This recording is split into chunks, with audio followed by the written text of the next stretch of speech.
లీనా, నేను చూద్దామని వచ్చాను. మీరెక్కడికి వెళ్ళారు? నేను సమీర్ని తీసుకుని బయటికి వెళ్ళొస్తున్నాను. ఈ షాప్ను పెద్దది చేస్తున్నట్టున్నారుగా. పెద్దదిగా చేస్తున్నాం, కానీ ఇంకా చాలా పనుందిలే. ఏమైంది? ఒకళ్ళు డబ్బులు ఇస్తానన్నారు, కానీ లాస్ట్ మినిట్లో ఇవ్వలేదు. డబ్బులు అక్కడ ఇక్కడ అప్పు చేసి చేయడానికి కొంచెం కష్టంగా ఉంది. దొరుకుతుంది అనుకున్న డబ్బు లాక్ అయిపోయింది. అన్నీ టోటల్గా పోయాయి. నన్ను ఎగతాళి చేయడానికి జనాలకి మళ్ళీ కారణం దొరికింది. అయ్యో, ఈ ఊళ్ళో మాట్లాడడం గురించి మనం అసలు ఆలోచించాల్సిన అవసరమే లేదు. ఇంకా ఏం చేయాలో ఆలోచించండి. వేరే రకంగా అరేంజ్ చేయొచ్చుగా. అది ఆలోచించి చూసా, ఏమీ ప్రయోజనం లేదు. బాగా ఇరుక్కుపోయాను నేను. తీసేసిన పెంకుల్ని కూడా కరెక్ట్గా సర్దలేకపోయాను. చెల్లెలి పెళ్లి చేయడం వల్ల నాకు కొంచెం టైట్గా ఉంది. లేకపోతే నేనే మీకు అడ్జస్ట్ చేసేదాన్ని. ఇప్పుడు నా దగ్గర మీరు బ్యాంక్లో ట్రై చేయొచ్చుగా. మేనేజర్ అదో టైప్, కానీ ఆయన ఓకే అనుకుంటే లోన్ శాంక్షన్ చేస్తారు. నేను చూస్తాను. రే లోనప్పారావు, ఏంట్రా ఎంత బిజీగా ఉన్నావు? ఫోన్ చేస్తే కూడా తీవా? సరేనండి, నేను కాల్ చేస్తాను. అస్సలు చేయకు. నువ్వు చేసినా ఇటు తీయళ్లే. ఎందుకురా ఇలా చేసావు నువ్వు? డబ్బులు ఫ్రైడే ఇస్తావనే నమ్మకంతో నువ్వు అడిగినవన్నీ నేను గబగబా చేసేసాను. ప్లానింగ్లో చిన్న ప్రాబ్లం వచ్చింది సుందరం, అంతే. ఈ ప్లానింగ్ విరగడం వల్ల ఆ డ్యాములన్నీ పగలడం. నేను సాధారణ పనివాడిని. నువ్వు నాతో 5 అంతస్తులు 10 అంతస్తులు అని చెప్పావు, కానీ ఒక్క అంతస్తు వేసేలోపే నేను టోటల్గా జీరో అయిపోయాను. ఆ జాన్సన్ ఇంటికి అడ్వాన్స్ ఇచ్చిన డబ్బులు తీసి నేను నీకు పని చేశాను. రే సుందరం, బ్యాంకులో లోన్ అప్లై చేశాను, వస్తుంది, ఇచ్చేస్తాను. అవన్నీ ఎప్పుడు నా చేతికి వస్తాయి? టెన్షన్ అయ్యి నాకు బట్టతల కూడా వచ్చేసింది చూడు. నిలబడే స్టైల్కేం తక్కువ లేదు. ఏయ్, నేను తిట్టక ముందే ఇచ్చేసే డబ్బులని. ఇలాంటి వాళ్ళు అందరూ నాకే తగులుతారు. ఏయ్, నేను మళ్ళీ బుధవారం వస్తా. బుధవారం నాడు గనక ఇంకేదైనా సాకు చెప్పావనుకో, నా అసలు రూపం చూస్తావు నువ్వు.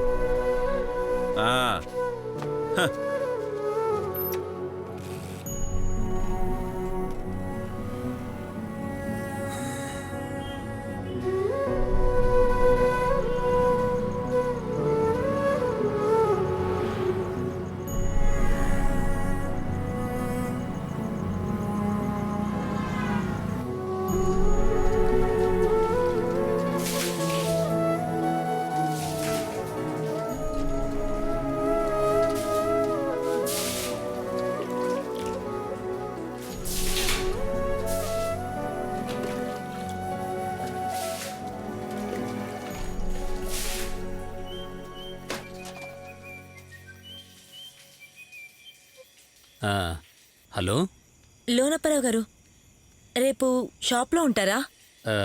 ఎందుకు? అదేం లేదు, మనం వేరే బ్యాంక్లో ట్రై చేద్దాంలేండి. అంటే మీ బ్యాంక్లో శాంక్షన్ కాలేదా? అవును, వర్కౌట్ కాలేదు.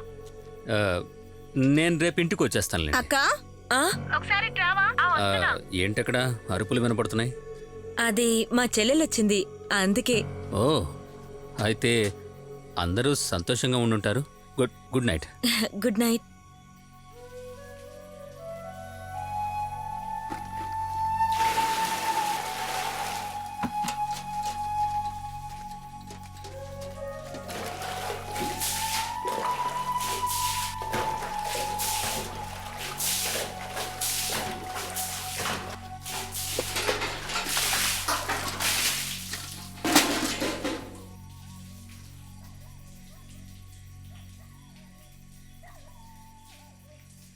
See, one thing. It's for 150 people. 150 వరకు ఉంటారు, కానీ ఇదొక గ్లోబల్ సబ్జెక్ట్ అవడం వల్ల things going to be very tough. Well, Javed, I got an idea. ఏంటది? I was thinking of మన ఇండియన్ ట్రెడిషన్లో చెబితే ఇట్స్ స్టోరీ టెలింగ్. అది మన ప్రోగ్రాంలో ఎలా ఇన్కార్పొరేట్ చేయాలి? See, well, it's just a thought. మనం కథ చెప్పటం ఒక క్రియేటివ్ థింగ్. చిన్న చిన్న పిల్లల నుంచి పెద్దవాళ్ల వరకు అందరూ కథ ఇష్టంగా వినాలి. యునో, ఏ కథైనా సరే ట్రెడిషనల్ స్టోరీస్. కథ చెప్పగలిగేవాడిని కనిపెట్టి బాగా చెప్పించాలి. It could be a different thing, story telling.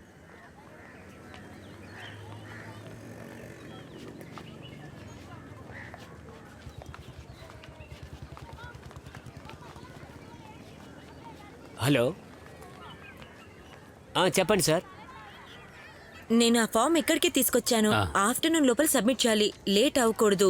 త్వరగా సంతకం చేయండి. ఆ. ఇదిగో ఇక్కడ. ఇది ఎలాగైనా నాకు అరేంజ్ చేయండి. అస్సలు ఆధారమే లేకుండా ఉన్నాను.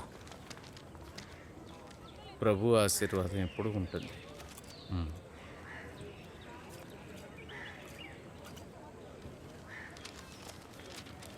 ఆ, ఇంతేగా. లోనప్పారావు, ఏంటి సంగతులు? ఎవరి అమ్మాయి? తను లీనా. నమస్కారం ఫాదర్. ఆ? లోనబ్రౌనా సూపర్ మ్యాటర్. కృష్ణ గారు ఫోన్ చేశారు. అక్కడ గ్లోబల్ ఫేర్ జరుగుతుందట. అందులో మిమ్మల్ని కథ చెప్పడానికి పిలుస్తున్నారు. ఫాదర్, ఇది ఆయనకి దొరికిన మంచి ఛాన్స్. వాళ్లే కాల్ చేసి చెప్పారు, దీన్ని వదులుకోకూడదు. వదిలేరా. నేను షాప్ని ఫుల్గా ఎలా పూర్తి చేయాలో తెలియక ఆలోచిస్తున్నాను. ఇటువంటి పరిస్థితుల్లో ఇది వర్కౌట్ అవుతుందని నాకు అనిపించదు. ఎందుకు వర్కౌట్ అవ్వదు? అదే కదా లోనబ్రౌనా, నేను చెప్పేది విను. కథ చెప్పడానికి ఊర్లో చాలా మంది తిరుగుతున్నారు. వాళ్ళు హోటల్స్ లోను అక్కడ ఇక్కడ చెప్పి బాగా సంపాదించుకుంటున్నారు. మన యేసు ప్రభు కథలు చెప్పేగా అందరినీ ఆయన మార్గంలోకి తీసుకొచ్చారు. లోనబ్రౌనా, మీరు కొంచెం ట్రై చేసి చూడండి. రే, నేనింత వయసు వచ్చాక వెళ్ళి ఏంట్రా వయసు? ఏ వయసులో అయినా ఎవరికైనా ఏమైనా జరగచ్చు. 40 ఏళ్ల వయసులో సాధించిన వాళ్ళు చాలా మంది ఉన్నారా. రే, వెళ్ళరా, ధైర్యంగా వెళ్ళి చెప్పరా.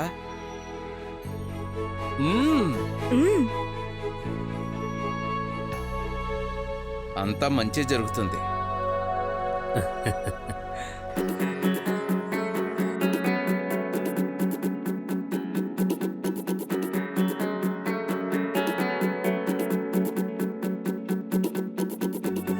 మనసుల కిటికీలని తెరిచేసిందెవరో, పదనిస స్వరములని పలికేసిందెవరో. ఇవి తుదిలేనివి తరిమేటివి కొనసాగవ కథలు, అందరి స్నేహం తెలిపేటి చిన్ననాటి సంగతులేవో. కలబోసిన కవితై మనసంతా కొత్త వరదై, మంచి చెడులలోన కలిసుండే వేలే మమతలే.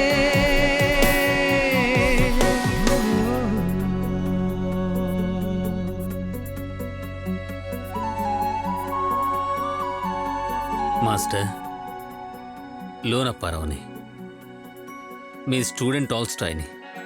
కలలు పంచే నాన్నకి ఏం గుర్తులేవు లోనప్పారావు. అల్జీమర్స్ 4-5 సంవత్సరాల నుంచి. ఈ క్షణాన్నే నువ్వు ఆశపడ్డ లోకమంతా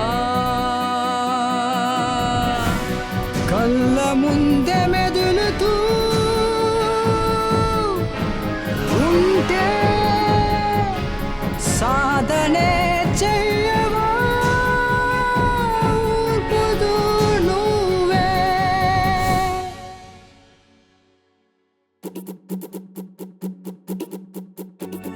మనసుల కిటికీలని తెరిచేసిందెవరో, పదనిస స్వరములని పలికేసిందెవరో.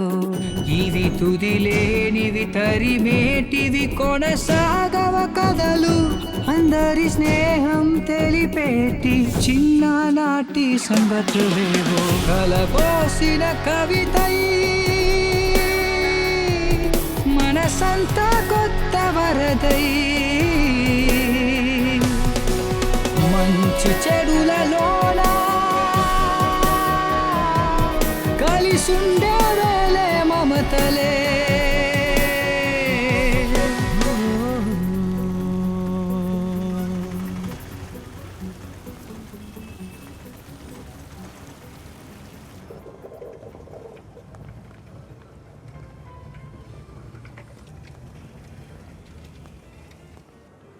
So the creative space has been assembled in a booming stage-wise. What do you think is impossibilities of an ornament of place? Ornament of place is definitely in future. It is actually the best thing that we can do together, that all. Sir నా పేరు లోనప్పారావు. లోనప్పారావు. ఈ ప్రోగ్రాంలో ఒక్క నిమిషం సార్కి inform చేస్తాను. మన ప్రోగ్రామ్కి సార్ ఇతను Lonapparao, story telling guy. Hello Lonapparao garu, come come Please come. Please come. Sir మిమ్మల్ని నేను క్రిస్టర్ ఆఫీస్లో కలిశాను. Oh really? ఆ. నాకు ఇటువంటి అవకాశం ఇచ్చినందుకు చాలా సంతోషంగా ఉన్నాను సార్. నిజం చెప్పాలంటే అది ఉత్త కథ చెప్పడమే ప్రోగ్రామ్గా మీరు ఆర్గనైజ్ చేస్తున్నారు అంటే అది చాలా గొప్ప పని సార్. దీనికి నేను చాలా రుణపడి ఉంటాను. నేను దానికోసం బాగా ప్రిపేర్ అయ్యి వచ్చాను సార్. అందుకు ఇక్కడున్న మనుషుల్ని చూస్తూ కథ చెప్పడానికి కావాల్సినంత ధైర్యం తెచ్చుకున్నాను. మా నాన్న బాగా కథలు చెప్పేవారు సార్. ప్రతిరోజు రాత్రి మా నాన్న నాకు చాలా కథలు చెప్పారు సార్.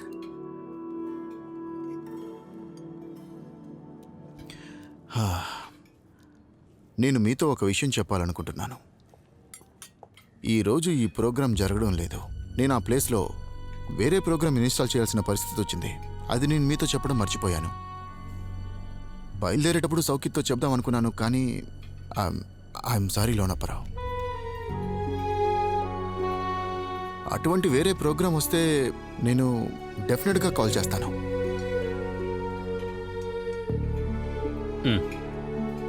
భోంచేయండి ప్లీజ్. వద్దు సార్. మీరు చాలా దూరం నుంచి వచ్చినట్టున్నారు. ఇది ఉంచండి. ఆ, పర్వాలేదు. వద్దు సార్, నా దగ్గర డబ్బులున్నాయి.